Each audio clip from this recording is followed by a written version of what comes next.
The High Court of Yevon is now in session. The sacred officers of this court seek nothing but absolute truth in Yevon's name. To those on trial, believe in Yevon and speak only the truth. Maester Kelk Ronso. Oh, Lulu, even in this perilous situation, he's still gonna feed us little bits of exposition. You have sworn to protect the people of Yevon, true? Yes. Then consider. You have inflicted dire injury upon Maester Seymour Guado, conspired with the Albed and joined in their insurrection. These are traitorous and unforgivable crimes that disturb the order of Yevon. I like that this scene gives you a good idea of how very corrupt Yevon actually is, and how much they control the flow of information. Because a lot of this has been horribly misinterpreted to make us out to be the bad guys, which is pretty slimy. He killed his father Jiskel with his own hands. What is this? Hadn't you heard? Best reaction! Maester Seymour is already dead. It is a summoner's sacred duty to send the souls of the departed to the far plane. Yuna was only doing her job as a summoner. Yeah, that's right. We didn't gravely injure him, we actually killed him, and that's better. Seymour now. Shit, we just made it work. Oh no, we turned it up to account of murder now. That's way more lifetime in prison. Yes.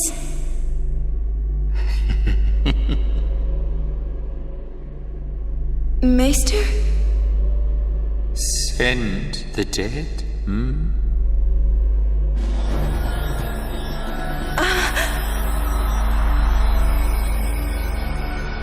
You would have to send me too.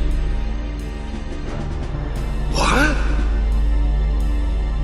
Grand Maester Micah is a wise leader. Even in death, he is invaluable to Spira. Enlightened rule by the dead is preferable to the misguided failures of the living. Life is but a passing dream, but the death that follows is eternal. Men die, beasts die, trees die, even continents perish. What is this game's obsession with death? It's the game's core theme. Like Final Fantasy IX, it was like a last moment, like, plot point. You know, all the characters come to terms with their eventual death. That was like a big thing that came up at the end of that game. For 10, it's been throughout. 10 has just embraced it fully. I am on a pilgrimage to stop the death that sin brings. Are you telling me that too is futile? Grand Maester Micah, I am not alone. All the people who have opposed sin, their battles, their sacrifices, were they all in vain? Not in vain. No matter how many summoners give their lives, sin cannot be truly defeated. The rebirth cannot be stopped. I thought it was interesting he used there as the pronoun for sin, as if sin is either gender neutral or a collective of some description. Which is quite interesting. I just figured that's kind of interesting. Never futile, but never ending. Indeed, that is the essence of Yevon. Lord Micah. Yevon is embodied by eternal, unchanging continuity, Summoner. No. That can't be right. Everyone's gonna die someday. That's what this court case boils down to. We're all gonna die someday. Go to jail.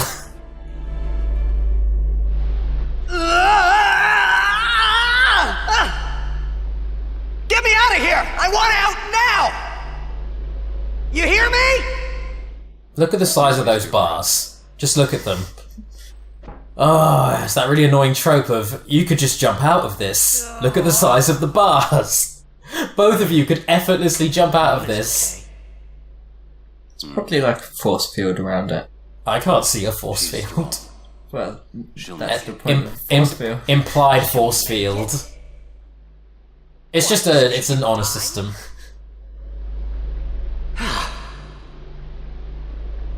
Why is it everything in Spira seems to revolve around people dying? The spiral of death. Huh? Summoners challenge the bringer of death, Sin, and die doing so. Guardians give their lives to protect their summoner.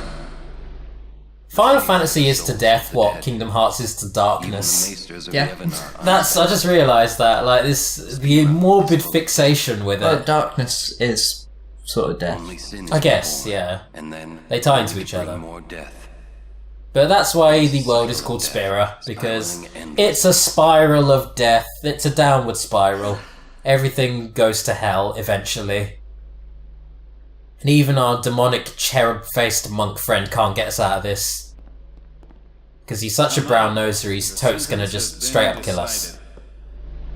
Sentence? Don't you mean execution? Really now, what person would execute a dear friend? You would. Oh, the banter! But for reals though, yeah, I'm going to kill you.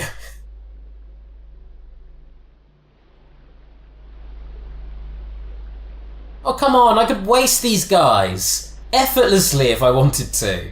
But I don't have my overdrive up. I don't even need my overdrive, I could kick them down. Have you seen my attack stat, bro? Next for what?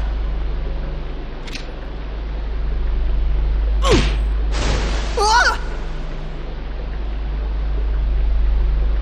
Get going. Where's everybody else? Yeah, fight me one-on-one, you won't. There somewhere. Aren't I underwater? So they wouldn't be able to hear me. I also love, hey, this guy's a recognised professional blitzball player. Let's execute him by throwing him into a body of water. What, you mean one of those athletes who can breathe almost indefinitely? Yeah, let's throw him in a body of water. You know what, their execution would have gone a lot better if they threw Yuna and Auron and Lulu, the characters who can't swim, into the water. And Kamari. And Kamari, yes. Well, I assume Kamari can swim, but he would just stink afterwards. Just be like wet dog smell amplified. No, because they like live on a Let's wait at the exit. icy mountain. That's solid water. There are lakes up there. There are lakes on Gagazet. I doubt the run's so swift. There's a Ronzo Blitzball team, of course they swim! Yeah, but for fun. Seems my father's murder troubles him. You know what, we don't talk a lot about Blitzball while we play this game, so I'm just going to go ahead and say, fuck the Ronzo Blitzball team. So, no, actually, you know what, tell a lie, the Ronzo Blitzball team are pretty tough. Guado Blitzball team, they could go fuck themselves. They are OP as hell. The summoner Yuna, daughter to High Summoner Braska. She may be of some use to us alive. She has disturbed the order of Yevon. She cannot be allowed to live. I understand. Micah looking a bit cross-eyed there. Let it go. I'm gonna kill the No summoners. one thrown into the Via Purifico has ever survived. Yet there is always a small chance that they might. Place guards at the exit. Kill any who emerge. Sir, leave that to me. First your father, now your bride. You're on a roll. Allow me to do this. You're doing it, bro! You're living the dream! Wait, I will go too. You do not trust me? Would you trust a man who murdered his father? Very well. As you wish.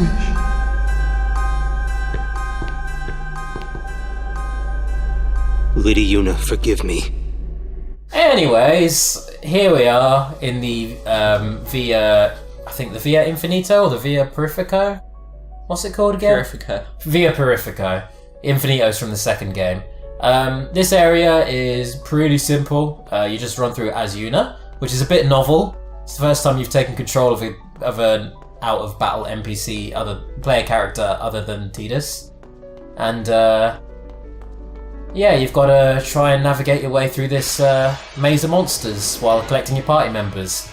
Actually pretty easy if you just crunch through it. You can kind of make a beeline to the end. I didn't notice how, complicated it was. Yeah, you have to do a bit... Alternatively, you can do a bit of a puzzle to get some items, which is what we're going to do. You actually need to do it in this order. You need to do it you need to do it in a specific way as well, which neither of us realised while recording this. So we had to go through this place like 3 times to actually get all the items. We kind of butchered it every now and then. Anyways, before we get to that, let's show off how good Ghost Pal is. Keep in mind, this is a Yuna who's not been in the party for ages, isn't quite as strong as she could be right now, so Ghost Pal here hasn't even reached his full potential. Look how much damage this generic move does. Boom, dead. That is only going to get higher, to the point where it actually breaks the 9999 limit. And that's when all bets are off. He can also use like every black magic, like Thunderger, Blizzardger, Fireger, all of it. Like that's already there, you don't even have to teach it to him. Bahamut is just a beast in every respect. I kind of miss seeing him as our, sassy little ghost pal, but he's still cool. Hey Lulu. Lulu, It's okay, I know. Lulu's just like, nope, whatevs.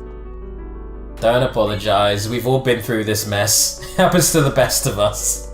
We all end up insurrecting and betraying the holy government and becoming wanted fugitives. Dealing with a death sentence. We all go through this sort of thing. It's fine. Whatever. Let's beat up some Sahagins. Well, it's while you're going through this area, you kind of get reminded that Bevelle is actually like the water city. Yeah, I always forget that because it never really like screams water at you. The only places are here in the Purifico, which is full of water-based enemies, and in the next chunk of the game where you have to deal with an aquatic enemy, let's just say. But yeah, like Kilika is definitively the fireplace. You've got Besaid, which is pretty neutral. Kilika... Wait, what am I on about? Yeah, Kilika's fire. Macalania's ice. Jose, that's the one. Jose's electricity. I like that all the temples have a different elemental theme going for them. It keeps it all from getting too stagnant. Alright, so... Besaida's like more of a physical attacking. I guess so, which is Valefor's whole thing.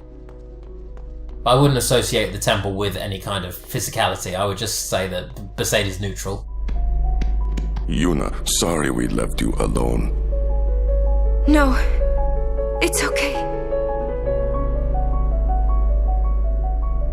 Let's move right along now. We've got all the party members we can get here. Everyone else is currently submerged. And now let's raise up Yuna's stats, because she's lagged behind a little bit. Dan, would you care to explain your current plan? Because you kind of got really into this now. This is the first time you've really kind of gotten into the swing of things with the sphere grid. So what exactly are you doing? If you get all the black magic that's 3rd level for Yuna, you can just train really easy in this one area. Right. But it has to be up until this point. Right, we'll show off the actual training in question, but what is it you're currently trying to raise Yuna to do, is what I found more interesting. I'm gonna get Holy. Yep, we're gonna get Holy, which is basically the ultimate white magic, and it's actually a physical attack, which just does tons of damage. It's really good. So yeah, it'll be very, very helpful with some later enemies who may or may not, you know, be slightly averse to getting blasted with holy damage.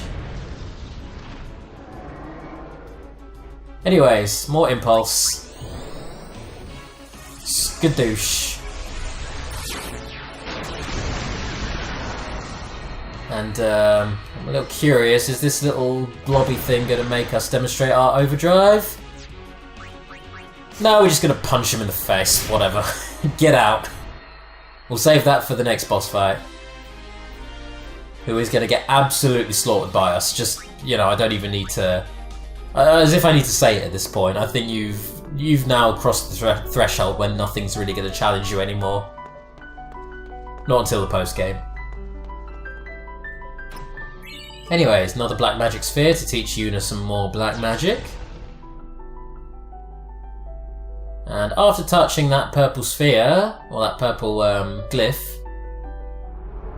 this platform right here will, making sure that you actually have the pointing arrows on it, will dart forward, dart to the left, and sit there, which allows you into that secret room.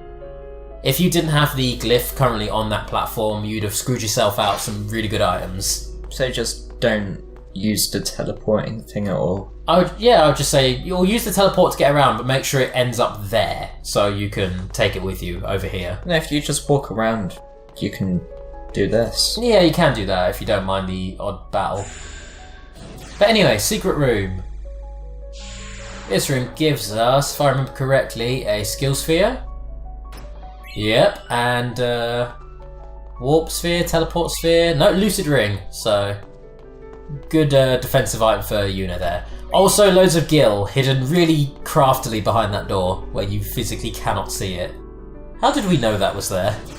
I just look everywhere for chests. Right, for me it was the Final Fantasy X Prima guide.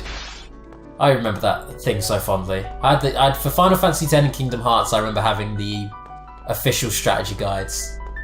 They were really, really fun to read. I mean, the amount of times we played through the game, they got pretty dilapidated pretty quickly. The Kingdom Hearts guides were mine. Oh, were those your ones? Yeah. It was mine and Lauren's. I'm sure I had those before you even got into the games. No, because Kingdom Hearts 2 was the one that I bought myself. Oh, right, okay.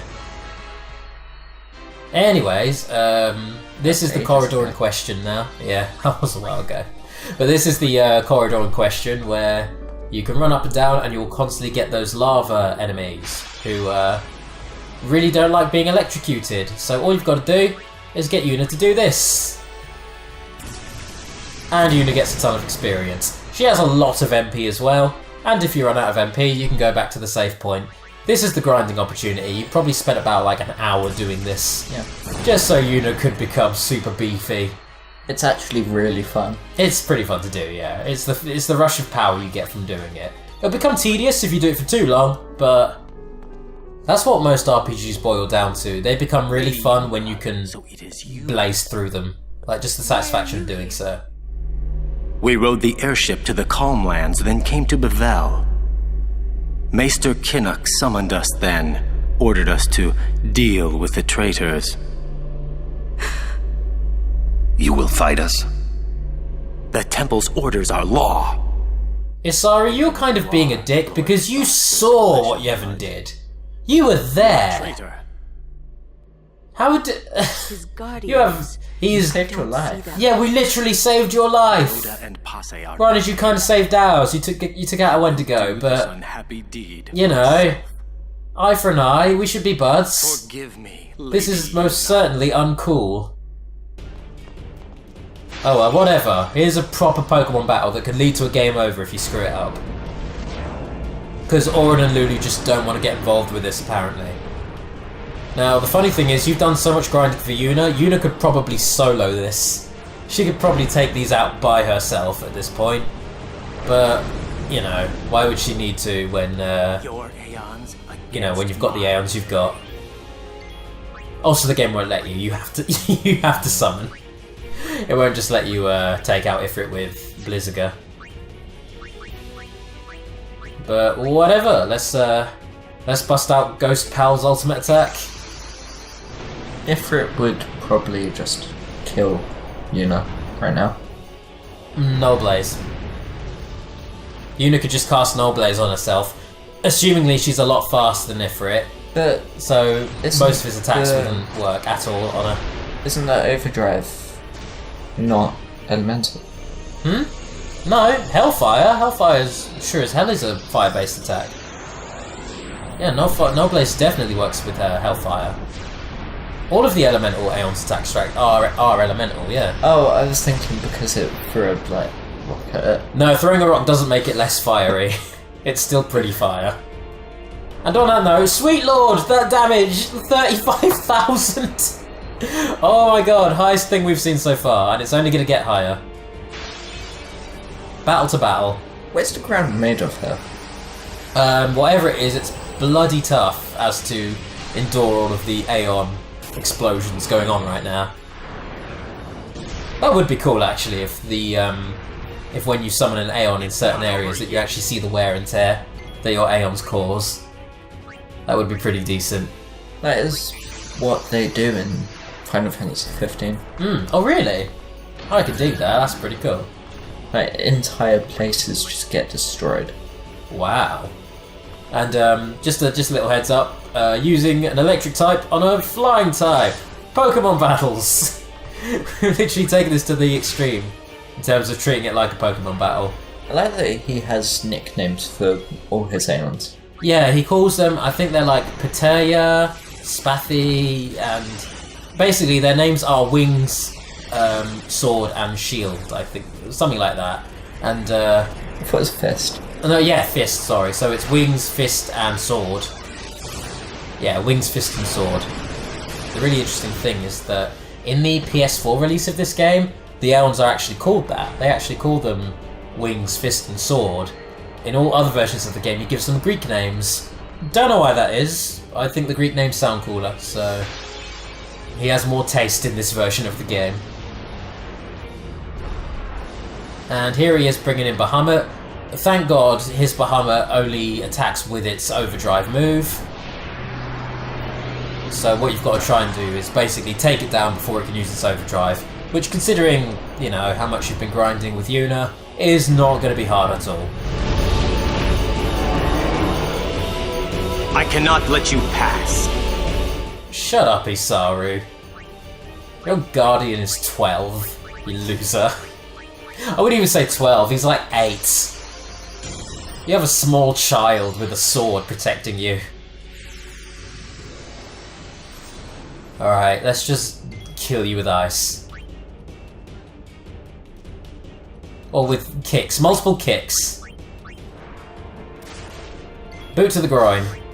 That's what you get. You may be my ghost pal, but that ain't gonna stop me kicking you. Couple more kicks. Skadoosh. Shiva really is the best choice here because it's so quick. And are we gonna finish it with style? Is the question. We're gonna finish it with style. Click. Click of death. That's awesome. Oh, that's a good shortened animation right there. Well, you're a scrub. Take that, Isaru. You didn't even graze one of my Aeons. Stay away.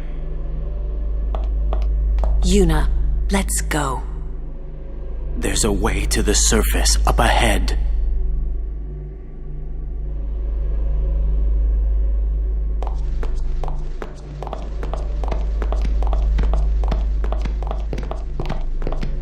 Your pilgrimage is over. This is a weird line from Auron. What's he implying there?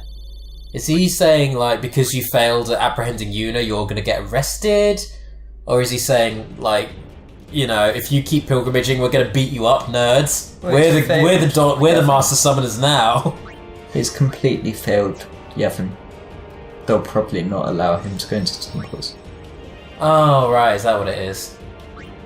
Which certainly doesn't stop us, but yeah, that's probably what it is. We're rebels. Yeah, we do what we want now. Screw your laws and your ethics. We're gonna swim around and beat up everything we see, including former friends. Now, this area's got some pretty decent fish monsters. You gotta take them out quickly because these ones can send out shockwaves, which really sucks.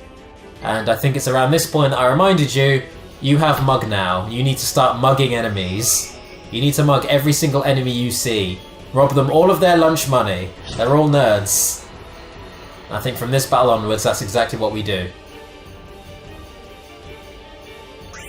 Nice. Okay, so moving on forward, I think there's 2 more battles we have here with 2 different enemy types. But first, let's quickly address this. There we go. Mug. Now we have Mug. And Mug. Everyone is a mugger now. We can all mug. Even Waka. He can steal from you with his Blitzball. His Blitzball can take your lunch money. Nerds. I love it. It doesn't even make sense. But it's really, really helpful. Okay, so...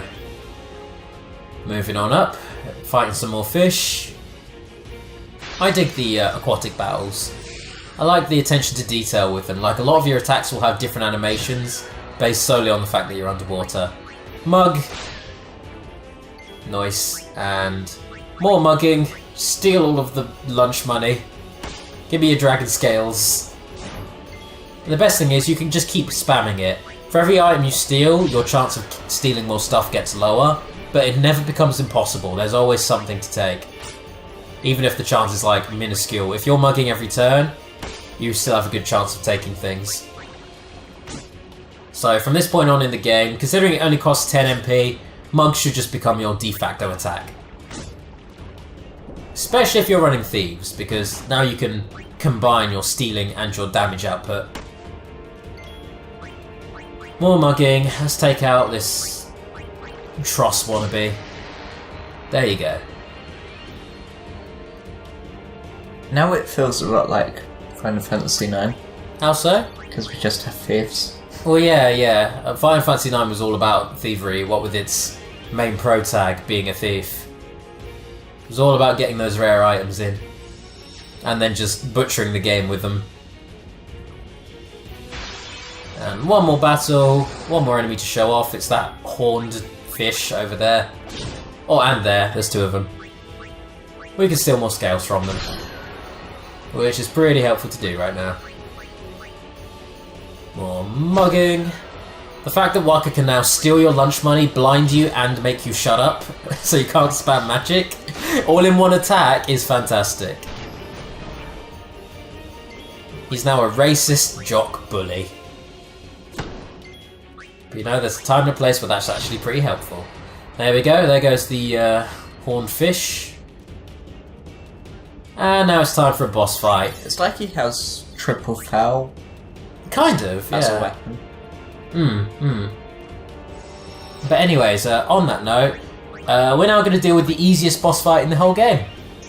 Now, for a new player who hasn't, played this at all, what the game wants you to do is use your action commands, use your trigger commands to break down the gates and swim forward to get through this area. What you can do alternatively is spam a Phoenix Down. I think 2 Phoenix Downs. Yeah, 2 Phoenix Downs. Because this enemy is undead, Phoenix Downs will take off 9,999 health off of it. Using 2 Phoenix Downs will kill it. These are my favourite bosses in Final Fantasy games. The zombies that can be killed with Phoenix Downs. It's a weird trend and I've always loved it. I wish you could just do that to Seymour. Yeah. Now, we take something of a third option, because I am really obsessed right now with stealing lunch money from nerds! So, after this slice and dice, which will show off the aquatic slice and dice animation, which just kind of awkwardly sends you backwards and forwards. Just, yeah! He hit your face. We're going to spend the rest of this battle mugging this nerd, who is, just in case you didn't realise, is a reincarnated Evray.